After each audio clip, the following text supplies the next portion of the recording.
Rohit Arya encounter प्रकरणी आता माजी मंत्री दीपक केसरकरांची चौकशी होणार आहे। यावर केसरकरांनी प्रतिक्रिया दिली आहे। चौकशी आणि स्टेटमेंट द्यायचं असेल तर माझी कधीही तयारी आहे, त्यामध्ये काही चुकीचं नाही। जी वस्तुस्थिती आहे ती मी सांगितली आहे। पोलिसांना आणखी काही माहिती हवी असेल तर ते माझ्याशी बोलू शकते।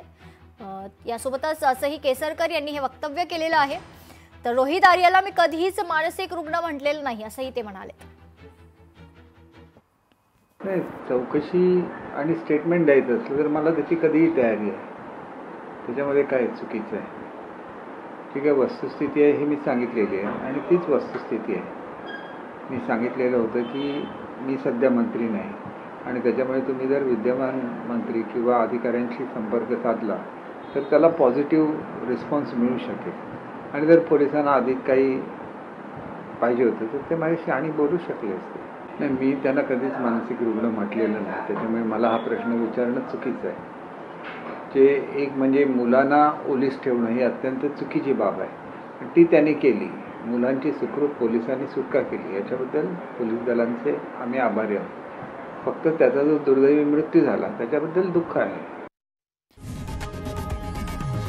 लोकशाही मराठी ऐका, पहा, जागरूक रहा।